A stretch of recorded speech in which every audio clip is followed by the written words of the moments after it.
Hello student of class third. हमने आपको chapter 1 ईश वंदना कविता की पंक्तियाँ समझाई थी। आज हम आपको चैप्टर 2 बुद्धि का फल कहानी सुनाने जा रहे हैं। किसी जंगल में एक सिंह रहता था। सिंह यानी शेर। वो रोज़ कई जानवरों को मार डालता था। इससे सब जंगल के सभी जानवर बहुत दुखी थे। एक बार सभी पशु मिलकर सिंह के पास गए।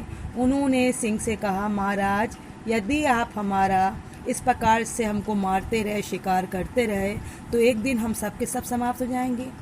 फिर ऐसा ना हो कि आपको खाने के लिए कोई जानवर ना मिले, तब आप भोजन कैसे प्राप्त करेंगे। सिंह ये सुनकर बहुत समझ में घबरा गया और बोला, ठीक है, तुम लोग तो ठीक कहते हो, लेकिन तुम ही बताओ मुझे क्या करना होगा।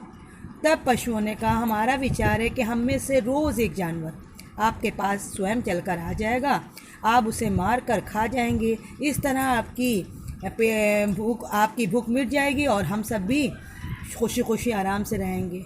शेर ने कहा, मैं तुम लोगों की बात से सहमत हूँ। फिर ऐसा करते थे, एक दिन सिंह के पास एक खरगोश आया और खरगोश जो था वो बहुत बुद्धिमान था। खरगोश के मन में एक बात आ गई कि कैसे मैं सब जानवरों की रक्षा करूं। उसने अपने आप को बचाने के लिए और जंगल के सभी जानवर को बचाने के लिए उसके मन में एक उपाय आया। वो जो था, जब उसकी बारी आई शेर के पास जाने की, वो थोड़ा सा देर से पहुंचा। शेर को बहुत गुस्सा आया कि तुम इतनी देर से कहाँ थे, क्यों आए हो, तो देर में क्यों आए हो। तो उसने कहा, मैं आपके पास आ तो रहा था, लेकिन जंगल में एक दूसरा शेर आ गया है और वो ज़ोर से दहाड़ा, अरे खरगोश, तुम कहाँ जा रहे हो, मैं तुम्हें मारना चाहता हूँ, मार के अपना पेट भरना चाहता हूँ। सिंह ने कहा, मेरे रहते जंगल में दूसरा शेर कैसे आ गया। उसने कहा, अगर आपको यकीन ना हो तो मैं आपको उसके सिंह के पास ले चलता हूँ। खरगोश सिंह को लेकर कुएं के पास गया। कुएं में पानी था और जब सिंह ने उसमें झांक कर देखा तो उसे अपनी परछाई नज़र आई।